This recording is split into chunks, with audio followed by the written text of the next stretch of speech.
सबैलाई नमस्कार।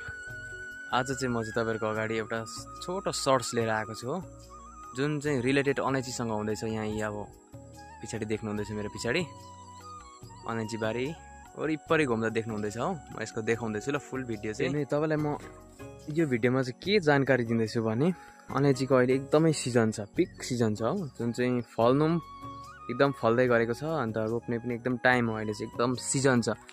म देखाउँदैछु ल, यहाँ फल चाहिँ देखाउँदैछु। अन्त त्यहाँबाट तपाईलाई कस्तो कस्तो हुन्छ म यहाँ भन्दैछु, हेर्नु है त। म देखाउँदैछु ल,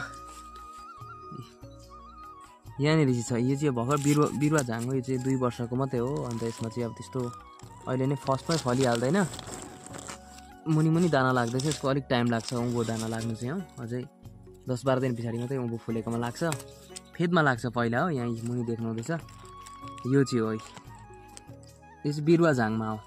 तपाईँको ठुल्ठुलो झाङ पुरानो बोटतिर चाहिँ हो भने अहिले अब लगभग लागिसक्दैछ दाना हो, बिस्तारै बिस्तारै। त्यो चाहिँ सेरेम्डा। फेरि अरू अलैँची साउने रामसाईहरू जो हो भने चाहिँ अब त्यो चाहिँ दाना लागिसक्छ अहिले साउनमा। तर यो सेरेम्डा अलैँची जुन छ यो चाहिँ अलिक ढिलो दाना लाग्छ। अन्त एज कम्पेयर टु अदर अलैँची चाहिँ अलिकति ढिलै पाक्छ हो। अन्त यहाँ हेर्नु ल, म देखाउँदैछु। यहाँ चाहिँ अब तपाईँहरूले स्याप्लिङ्सको लागि यानि कि बिरुवाको लागि पनि तपाईँलाई खोज्नु हुँदैछ, चाहिएको छ भने चाहिँ तपाईँहरूले कन्ट्याक्ट गर्नु सक्नुहुन्छ हो। सिजन छ, भर्खर सिजन लाग्दैछ अलैँचीको।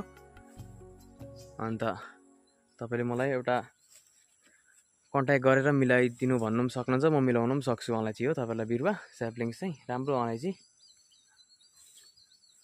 अन्त यही यो अलैँची चाहिँ एकदम प्युर सेरेम्डा मात्रै छ। तपाईले केही कुराको लागि जानकारी या इन्फर्मेसन लिनु मन पर्यो अलैँची रिलेटेड भने तपाईँले मलाई कन्ट्याक्ट गर्न सक्नुहुनेछ।